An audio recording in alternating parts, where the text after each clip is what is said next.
Hi, everyone. Welcome to All About the Joy. I am Carmen Lisette, your host, and this is Carmen Talk. I did not think I would be doing a follow-up to the last Carmen Talk, which was named Why Men Are Stuck. And at least that's the thumbnail. So if you haven't seen that, you might want to see that first before you see this. So I'm doing a follow-up because I got some feedback and I thought I would address some of the things that were sent to me. But I want to preface this by saying, because I think it's really important. I do not claim to be a dating coach. I do not claim to be speaking on behalf of all women or men. I do not claim to be a therapist or a doctor or anything like that. This is just my experience. And the reason why I'm qualifying that is because there are so many people who are on social media. There are so many people, like anybody can have a YouTube channel and say that they're whatever they are, and it gives it more weight than it needs to. This is just my experience. And my experience is as valid as yours. The difference is, the reason why I feel like I want to share this, why I'm sharing the things that I'm sharing, is because I really believe in finding joy and positivity in things, right? Hence why I named my YouTube channel and my company All About the Joy. It's really important to me. Like I feel like so many people walk around being so sad and upset and angry and always tense or whatever. And sometimes it's like, if you could just have a different perspective, right? So that's where I'm coming from with all of this. So let's get to it. Let's talk about some of the things that came up. One of the most important things that came up like 4 times with 4 different people was what I'm going to call defining what a good relationship is. All 4 of these people, I'm pretty positive, I think, are not in any relationship whatsoever. So here's what I want to say to you is, if you are not in a successful, wonderful relationship, and if you never have been, meaning that once you broke up, it was a good thing, it was mutual, you're still friends with those people or whatever, you grew from it, you learned from it, maybe not talk about what a successful relationship should be. It's kind of the same thing when women, like, and again, I'm overgeneralizing. I'm not saying all women. I'm not saying everybody's like this, but we'll watch romantic movies and then we'll like, well, that's how it should be, right? That's how it should be. It should work out that way. And we all know, just like any movie, that's just fiction, right? That's never exactly, like, it doesn't end happily ever after, right? It's the after part we really want to see, right? So stop defining what you think a successful relationship is unless you're actually in one. And the reason why I say this is because the most successful relationships that I see in my life are so different from each other, right? I have one friend who they just continuously fight all the time, but it's like a silly, ridiculous fighting kind of thing, right? They kind of fight and argue over the dumbest things and they think that's a fight. And I'm like, okay, whatever, and it's adorable, but that's how they've worked their relationship. It's just the way that it happens. And it's a healthy thing. Like, and I'm not saying they're screaming matching, but I'm saying it's to them, that's what they think arguing is. The rest of us are like, that was your fight. You know what I'm saying? I have other friends. Well, they're not really friends. They're acquaintances because I used to work for them, but they don't see each other for months at a time. So they relate because they work in different countries. And what ends up happening is that they call each other, they, Zoom or whatever. And what's great is when they do get together as a family, because they also have kids, it's just electrifying to see them together, right? So it's because of the nature of their job. So their relationship has worked for over 20 years because I think of the distance, a successful relationship, no matter what the relationship is, whether it's friendships or siblings or, coworkers or whatever, it's going to be different because we're all unique individuals. So having a successful romantic relationship, having a successful marriage or whatever it is, whatever that intimacy with that person is that you want, it's going to be different and it's going to work out the way that it is. If you keep trying to define what a successful relationship is supposed to be, and that things are equal and that things are, you know what, that equal is relative. And I say that because maybe equal means something different to your relationship than it does to my friends or my acquaintances who, don't see each other on a regular basis, right? So it's going to be very, very different. So do yourself a favor. That's one of the best things I learned is stop defining what you think the perfect relationship is, because the perfect relationship is going to show up in your life the way in which it's supposed to, between two unique individuals who kind of figure out how that meshes together. And it's going to be different from everyone, and it's going to be different for you. And here's the thing, when you have that successful relationship and you're in it, you're going to be like, we work on it all the time. You know what I mean? Like, because that's what they all say. And these are people that I think are relationships that I would actually envy. Like, the reason why my bar is so high is because I'm like, that's what I want. I want that kind of thing where, you know what I mean? We're at a different space, right? So that's my first piece of advice from some of the feedback that I got. Okay, the next thing I want to talk about is the expectations game. I think that's where there's a big imbalance. I think that's where there's a lot of discrepancy between women and men.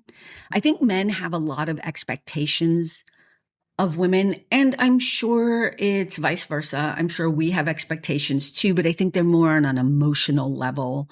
But, again, that's just different experiences. But let me give you an example of kind of what I'm talking about, where there's an imbalance in the way in which women function in the world and then men function in the world. There was this Instagram, and I couldn't find it on TikTok, so I couldn't download it so that I could share it, but you've probably seen it.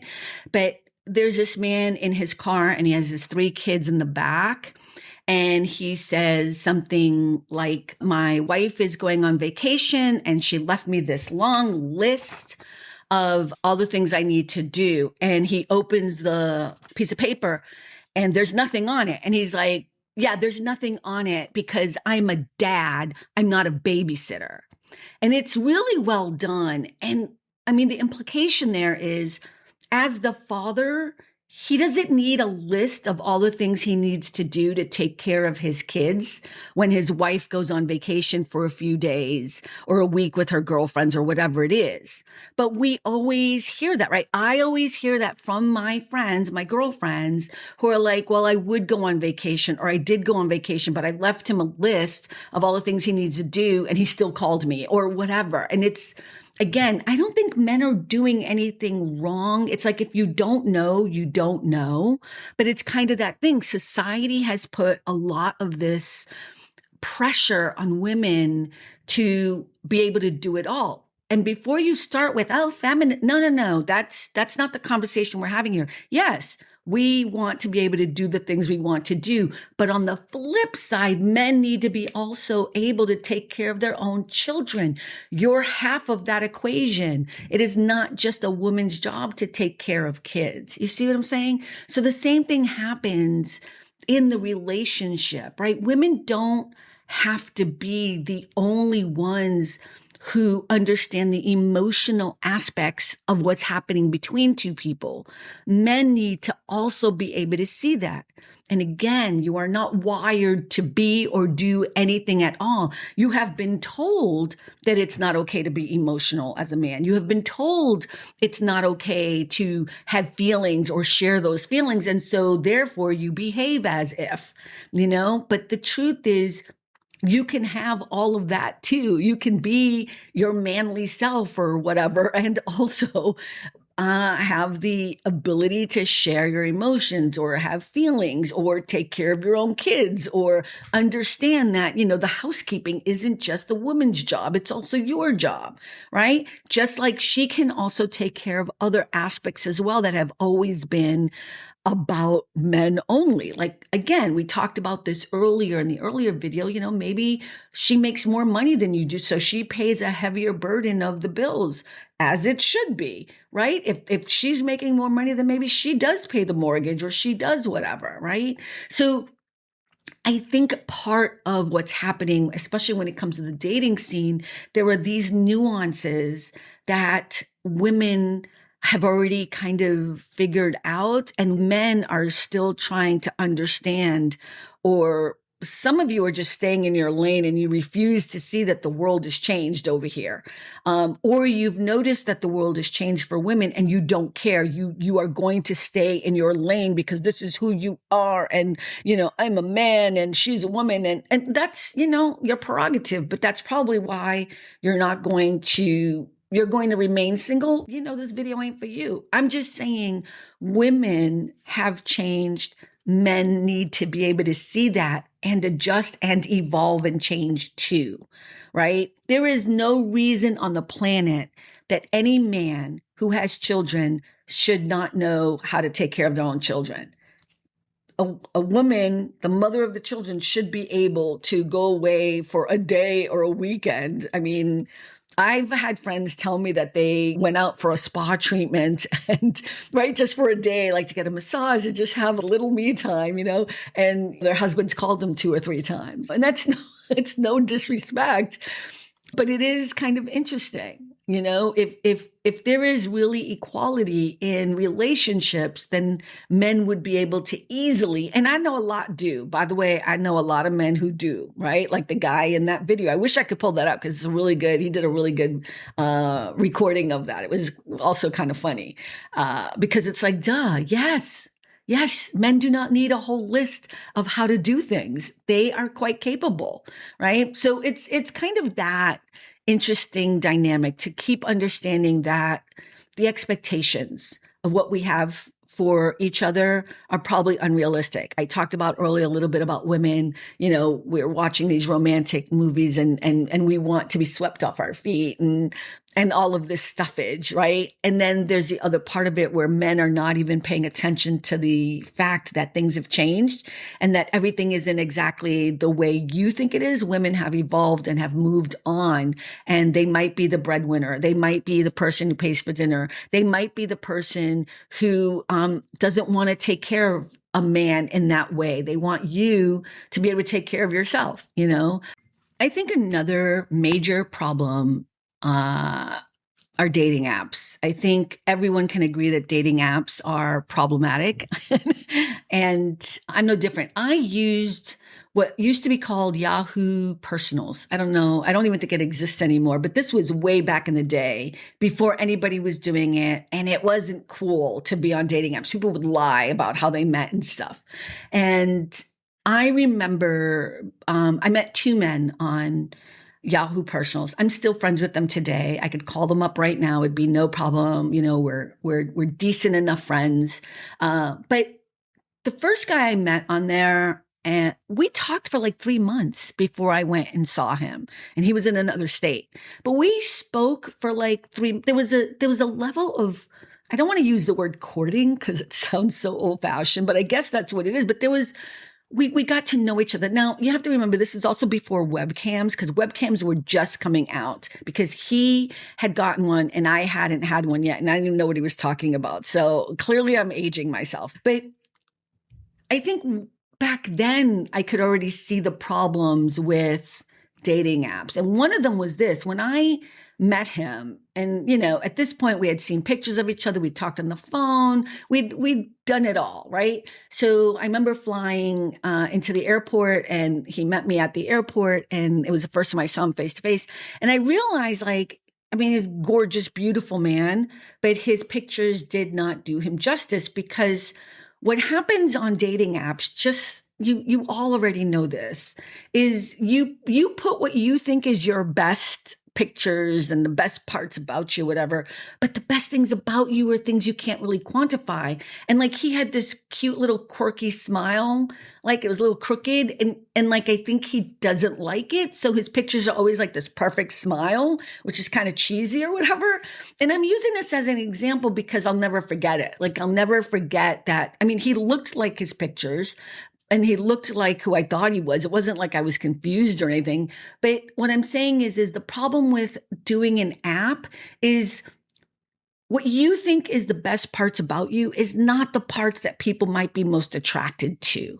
You see what I'm saying? Like people might like something about you that they can't grasp on a dating app. And so what ends up happening is not only do you get disappointed or you don't see the real person or whatever, it's like you're almost unable to give yourself a break when you do meet someone because it's been so exhaustive, right? Of the process of reading all the best parts, reading all the things about each other or whatever. It doesn't feel real. So let's talk about this in another way, because I think I'm going off on a tangent here, but if you know the restaurant, the Cheesecake Factory, for those of you who don't know, it's a chain restaurant. It's pretty cool, but they're known for their cheesecake. But when you go into this restaurant, as many of you know, the menu is like 30 pages long.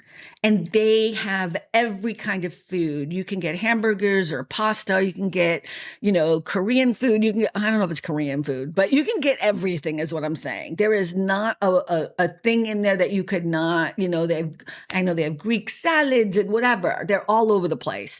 And it's good food. It's decent food. That's not the point. The point is it's too much information. So that's the other part. There's too much to choose from. So what happens with dating apps, you're doing all this swiping and swiping and swiping based on pictures, but it's not the essence of somebody. It's not the best parts of somebody. And when you have that much visual stimulation, you get bored, you get skewed. And then on top of it, you're only getting what the person thinks is their best parts about them. So why am I bringing this up? I'm bringing this up because there's an exhaustion to doing the dating app thing that you guys are not even realizing is happening. And it's changed from when I did use it. I don't use them anymore. I stopped using them years ago. But I feel like part of what's happening too is when you use a dating app to meet people, not only is it this kind of quick thing that you want to be satisfied as quickly as possible and meet the perfect person as fast as possible because you saw a picture and that's the father of your children. You know what I mean? Like, not only is that the problem, it's just too much information and it's not the right information.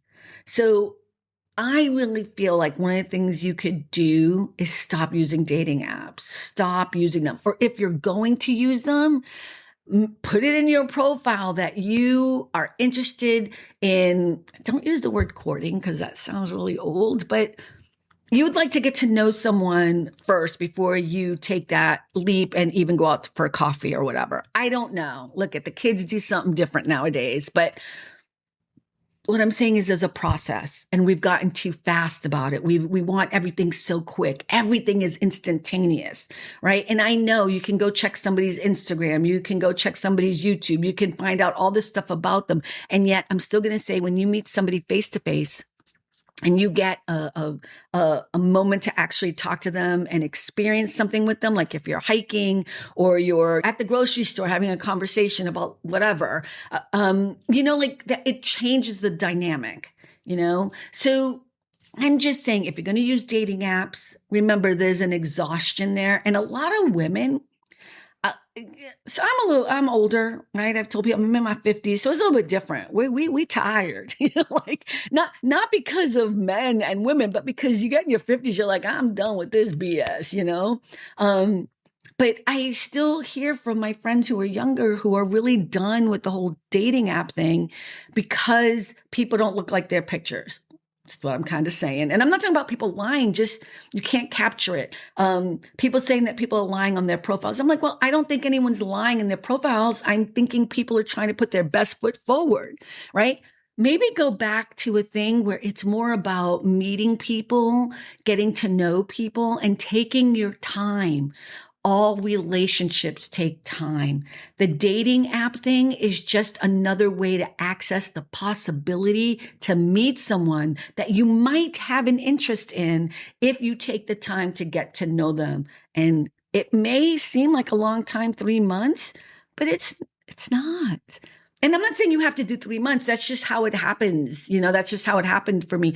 And those two specific men are still friends of mine to this day. One of them is happily married. The other one's still single, but we're good friends. It's kind of like Are you going into this to just meet the one and marry them? Okay, I know everybody wants that, I guess. But the worst case scenario could be you make a friend or you meet a new person. And if that friend is someone that you can actually have an actual relationship with, then that's the goal. So go into it wanting to make a friend first. That's all I'm saying. Just try that. Try that. And I'll end with this inquiry because I thought it was so funny. Someone sent me an email and asked me, what do I want in a man? And they were not being mean. It was a woman asking me. And I thought it was a great question.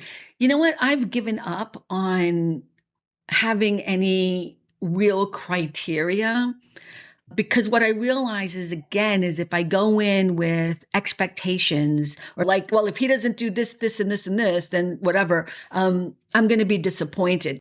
I'm not looking because I think in the sense of looking, I've been disappointed. So I'm not looking anymore. I'm just existing and doing my thing. And I'm not as obsessed with finding someone. I don't think I ever really was. I guess I was. See, I'm lying right there. I think I'm lying right there. You know what it is? I think at some point I realized my mom wasn't married when she died. She wasn't with anyone when she died, right? She wasn't in a relationship when she died. And I was like, you know what? If my mom, who I think was, 50 times a better woman than I will ever be, and far more beautiful than I could ever imagine. Like when I look at pictures of her when she was younger, I'm like, oh my God. And I've heard stories of how exquisitely gorgeous she was when she would go to the club. And I mean, it's just like I've learned so much about my mom through other people. I think to myself, well, I mean, why do I think I would be somebody that would be so deserving if my mom, who was this exquisite woman, didn't end up with somebody, a partner for life, And that's not to say like I'm discounting it. I'm just saying you don't have to exist in this universe with an actual partner. Do we all want that? Yes, of course we do. We're social beings. But I also know that part of my livelihood, part of who I am in the world is not just my connection with one person intimately in a romantic relationship. It's all my relationships. So how can I become the best person I can be to my friends, to the people who are my family, to the people that I work with, to the people that are on the podcast, to the people that are in the audience? Like, how can I be of service? How can I be the best person I can be as a writer, as a creative person, as an actor, as a whatever, right? Like, I am more concerned with being the best person I can be because then all the right people show up.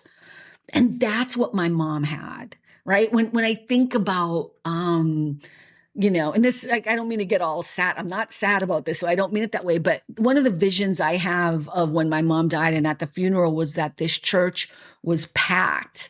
And I just remember how many people she affected. And I thought, like, that is incredible. So if you lose in love, and I don't know if that's really true, but in that intimate, romantic love that some people get, maybe you win in other ways, right? You don't have to feel bad about whatever your circumstance is, because I think the right people show up when you're being your best self and you're being of service to the world, right? You're being of service to other people and you're doing what you are meant to do. So, would I love to have, a relationship with just one man and have that romantic, intimate relationship? Absolutely. Do I need to? No. And that's not about like, I'm single, I'm not, it's not about that. It's just my perspective on the world is, I'm open to whatever's next. I'm not going to get mired down on what I don't have, but I am going to look at all the blessings and all the joy and all the things I do have right in front of me, because to me, that's a better way to exist. And that's a better way to bring all those attractive people into my life. And in that sense, I'm extremely lucky and extremely happy. I'm not I don't feel a loss because I don't have that one romantic relationship. I don't at all. I feel actually grateful that I didn't settle. I feel, because I think that's sometimes what people do, especially, younger people, they want the wedding, like, especially when people are talking so much about the wedding and they're not thinking about, the actual relationship. I get a little scared there. But yeah, what I want is to continue becoming the best person I can be. And if the right person shows up, I'll know it, right? If the right man shows up, I will know it. And he will too. And we'll figure it out and we'll walk through that. But if that doesn't happen, I'm okay with that too. Because I got love in my life. I got everything I need in my life. Well, I mean, if you want to send me money, you can always send me money, but I could use $10 million, so you could send that my way. That would make me real. That's what I'm looking for. No, I'm just kidding. Hey, everyone, thank you so much for hanging out and for sharing with me. I appreciate all of you who watched the other video. And I don't know. I'm actually a little bit thrown by the feedback. So thank you so much for hanging out. Remember, we do have our Friday night live shows that are Friday night, 6 p.m. Pacific, 9 p.m. Eastern. It's just a regular chill hangout. We don't talk about religion or politics. I'd like more people to come and hang out with us. So you're welcome to come, but you can also watch it at your leisure. Cause I know Friday nights, I think everyone just nowadays just goes and lies down and they're tired from work in the week. But yeah, we'd love to have you. So please go check that out. There's also the private lounge. We have great interviews with people in the community who are doing great, great things. So check out the private lounge.